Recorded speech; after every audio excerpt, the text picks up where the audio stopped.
Heading into the release date for Shout as a Change, Kislev and Cathay were the two factions that arguably felt the most bare bones when it comes to unit rosters. But while Cathay's editions weren't exactly incredible, the Frozen North kinda made out like bandits. Akshina Ambushers, Things in the Woods, and the Incarnate Elemental are all extremely good, and really opened up some build opportunities for Kislev.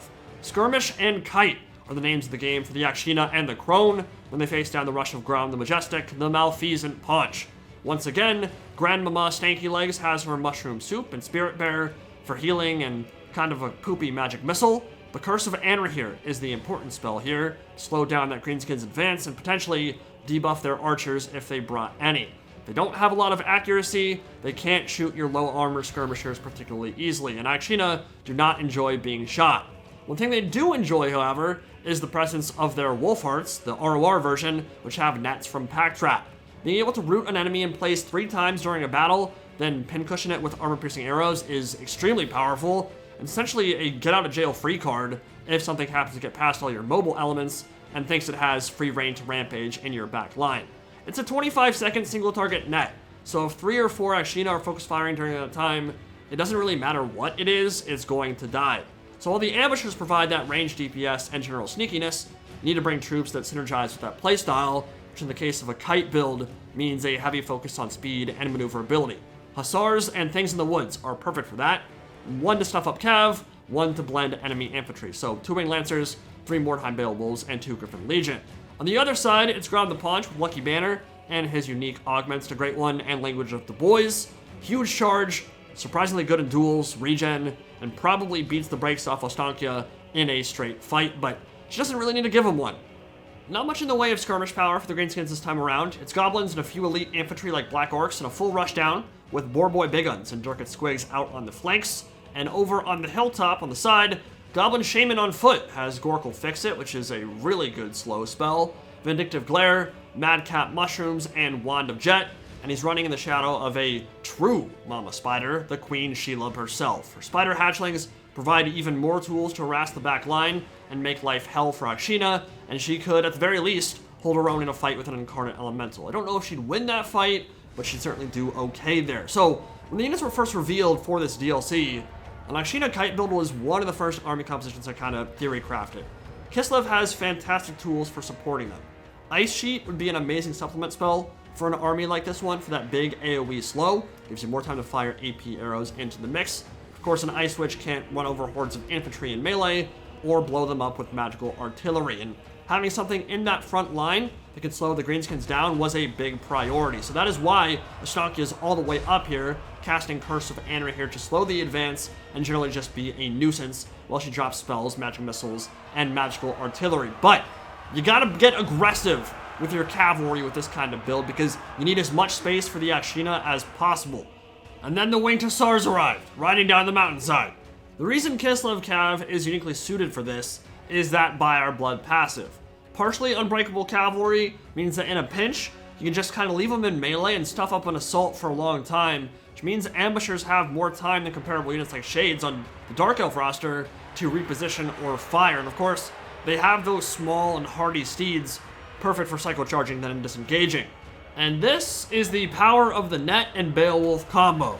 Pack Trap hits the Black Orcs, 3 units of AP missile fire start focusing them down, Black Orc HP gonna plummet like the stock market on Black Tuesday, and the Akshina can just stay in the pocket instead of retreating because Things in the Woods are sitting right there, ready to countercharge and screen their retreat at the last second. So it's not any one specific unit here, it's that harmony they combine to create, that symbiosis that makes this kind of strat so dangerous and difficult to deal with. The Black Orcs are already essentially dead. They really can't play any further part in this battle with the HP they're gonna have after the Akshina are done with them. They're gonna basically be on the verge of routing as soon as those volleys are done. And the Goblin front line is being torn asunder by the power of these Things in the Woods, which have such a powerful combination of speed and anti-infantry AP potential. But with that said, the Greenskins are still going to put a lot of pressure on this Akshina back line, and this kind of build can go south real quick if you miss micro, or if things start sneaking in and they just position well. Fun little play here. Winged Lancers baited a charge, fell back, and let the Griffin Legion slam into the Broken Tusk mob from the side, negating the Boarboy charge bonus. Micro's a little bit slow here. They should already be back in and hammer and ambling to support the Griffin Legion, but once they get under control, that 2v1 cav fight will not go well for the Greenskins. Like I was saying though, it is really hard to keep an immaculate backline in Warhammer 3. Players have so many tools, so much speed, as Kislev's demonstrating right now, so many summons to mess with you, and unlike in campaign, where ranged troops are unequivocally the best option and so easy to get your value back with, real players try a lot harder to kill your skirmish off, and every model killed is ammo that will never reach the enemy. Which is different from a game like Medieval 2, where if there's only one model remaining, it would still have access to the full ammo pool of the unit. In Warhammer 3, you only get the ammo pool for the one specific model, so you get to shoot a lot less if you're taking losses. Ostankya basically had a full commit, full send into the middle of the WA to shut down some of these boar boys as they charged in. You can see that the Greenskins are starting to get a lot of stuff into the rear, and those Akshina are under a lot of pressure right now. If they die, this battle could turn on its head real quick. Up to this point, Kislev has been in control, but with WA activated and a global melee attack and all those buffs proccing, it could get pretty scary, especially because Shelob is in the rear and about to start pooping out a bunch of little baby spiders. Enfeebling foe, hitting the Orc Boar Boy Big Guns. Ostankya did need some help from the Griffin Legion and Winged Lancers. Probably some things in the woods messed up in that engagement as well, but managing to push back the tide of the Greenskin Cavalry for now.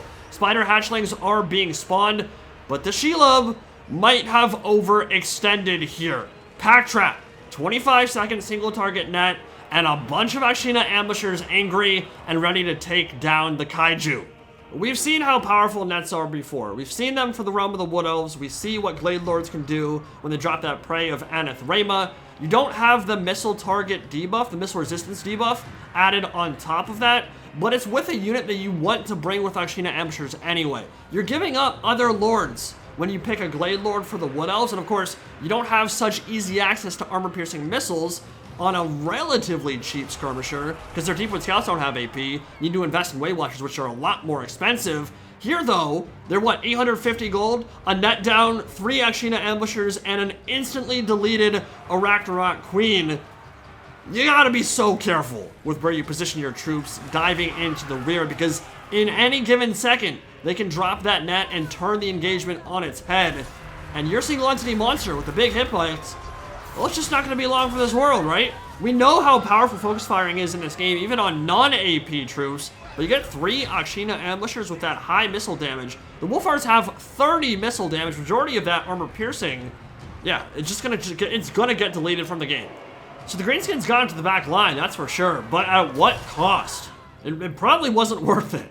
But you have to shut them down, right? If you give them space, if you give them time to fire, they will make you pay. So it's one of those things where you gotta full send it, but if the Kislev player is on point, it might be pretty challenging. And again, we're still very early into Shadows of Change. Now that the DLC is public, we're gonna be finding more strats on how to counter this kind of build, but it can be very, very potent, especially because of the other additions like those things in the woods, which are 650 gold, armor piercing, bonus versus infantry, exactly what you want to pair alongside those AP crossbows. So Spirit Bearer being sent towards the Goblin Shaman, but this is really just cleanup at this point. All the infantry being ridden down by the Winged Hussars and the things in the woods. Grab the Paunch is straight up not having a good time, fully surrounded by Winged Lancers that can't kill him. He'll be able to push his way through, but what does he have to contend with afterwards? Sure, in an ideal world, he'd be able to run over all these crossbows.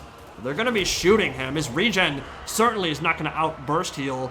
And then there's the whole Pack Trap, that third and final net. So what did we get from Pack Trap this battle? First it was the Black Orcs, then the Arachnorot Queen, then Grom the Punch, and yeah, a couple crossbow volleys after that. All 3 targets are dead. You get a lot of uptime, a lot of usage out of those nets with the Wolfhearts. That is going to be a linchpin of any Akshina ambusher build.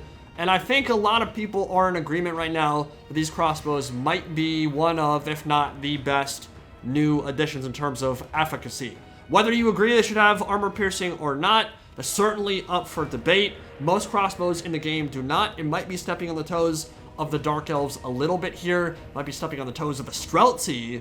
But just from a pure power efficiency standpoint, These units are really damn good. They all got about 1200, 1300 value, which is really rare to see from skirmishers in Total War Warhammer 3, and backing them up with that much mobility.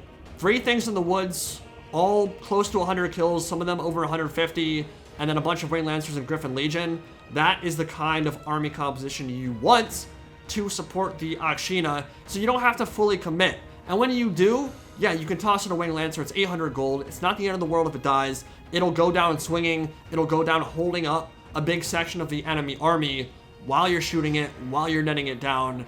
It's a really powerful strat. I think both in campaign or multiplayer, it's worth trying out.